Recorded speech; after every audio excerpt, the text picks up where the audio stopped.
12ই জানুয়ারি স্বামী বিবেকানন্দের জন্মজয়ন্তী উপলক্ষে স্বামী বিবেকানন্দের অনুপ্রেরণায় আমরা চলার পথ এগিয়ে যাওয়ার জন্য আমরা ন্যাশনাল ইউথ ডে আমরা উইশ করি। কিন্তু আজকে হচ্ছে কি national youth skill day, right? মানে হচ্ছে একজন যুব দক্ষ শ্রমিকের দিন। আমরা তো শ্রমিক জানি লেবার, লেবার আর স্কিল লেবার দুটোর মধ্যে তফাৎ কি না? লেবার মানে হচ্ছে শ্রমিক আর স্কিল লেবার মানে হচ্ছে দক্ষ শ্রমিক। তোমরা টেকনিক্যাল করছো, তোমরা হচ্ছে দক্ষ শ্রমিক, স্কিল লেবার, রাইট? তো যে স্টুডেন্ট আর এমপ্লয়মেন্টের মধ্যে যে গ্যাপ, একটা স্টুডেন্ট কাজ করে অ্যাজ এ লেবার ইন্ডাস্ট্রিতে যাচ্ছে বা as a labour, as a helper, right? তো স্টুডেন্ট আর এমপ্লয়মেন্টের মধ্যে যে গ্যাপটা এডুকেশনের, সেটাকে আরো উন্নত করার জন্য যে সমস্ত আমাদের কেন্দ্রীয় সরকার বলো, রাজ্য সরকার বলো, উৎকর্ষ বাংলা, পিবিএসএসটি বা শর্ট টার্ম কোর্স বা আমাদের আইটিআই বা অ্যাপ্রেন্টিসশিপ, যেগুলো আর কি একটার পর একটা করে গেছে কারিগরি শিক্ষা, সেটাকে অনুপ্রাণিত করার জন্য আজকের দিনটি সেলিব্রেট করা হয়।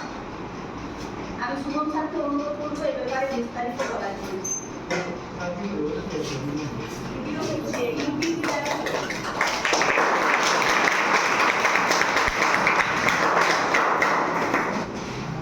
আমাদের মাননীয় অধ্যক্ষ মহাশয় যেমন বললেন যে 12 জানুয়ারি যদিও আমাদের জাতীয় যুব দিবস, আজকের দিনটি 2014 সালে জাতিসংঘের সাধারণ পরিষদে বিশ্ব যুব দক্ষতা দিবস হিসেবে স্বীকৃত হয় এবং সেই বছর থেকেই বিভিন্ন পদক্ষেপ নেওয়া হয়েছে এই দিনটি পালন করার জন্য।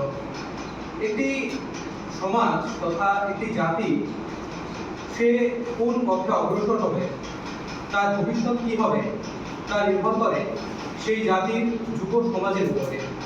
যুব সমাজ যে পথে অগ্রসর হয়, সমাজও সেই পথে অগ্রসর হয়।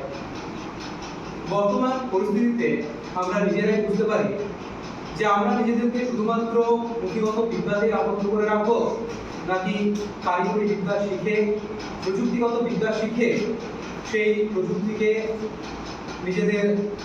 কাজে লাগিয়ে নিজেদের জীবনে দক্ষতা অর্জন করা, সেখান থেকে জ্ঞান অর্জন করা এবং অভিজ্ঞতা অর্জন করে শুধুমাত্র পুঁথিগত বিদ্যাতে আবদ্ধ না থেকে বিভিন্ন কাজে নিজেদেরকে লাগানো এবং এই কারিগরি বিদ্যা শিখে নিজের সমাজকে এগিয়ে নিয়ে যাওয়া, নিজের সমাজের মূল স্রোতকে আরও মসৃণ করা, আরও সুগম করা, এই আমাদের লক্ষ্য হওয়া উচিত। এবং সেরকমই একটি দিশা দেখাতে আজকের দিনটি বিভিন্ন প্রতিষ্ঠানে পালিত হচ্ছে। আমাদের প্রতিষ্ঠানেও ছোট অনুষ্ঠানের মধ্যে তোমাদেরকে এই দিনটি সম্পর্কে অবগত করার জন্য, ওয়াকিবহাল করার জন্য পালন করা হচ্ছে। আশা করি তোমরা সকলে এই দিনটি সম্পর্কে আরও বেশি করে অবগত হবে এবং নিজেদেরকে শুধুমাত্র তোমরা অবশ্যই আমরা সকলেই যুক্ত আছি কারিগরি বিদ্যার সাথে, তাই তো? শুধুমাত্র টেক্সট বুক বা পুঁথিগত বিদ্যাতে আমরা আবদ্ধ নই। ভবিষ্যতে এই বিদ্যাকে কাজে লাগিয়ে আমরা নিজেদেরকে এবং তার সাথে সাথে আমাদের সমাজকে আরো ভালো, আরো সুগম পথে এগিয়ে যাব, এই আমাদের লক্ষ্য। ধন্যবাদ।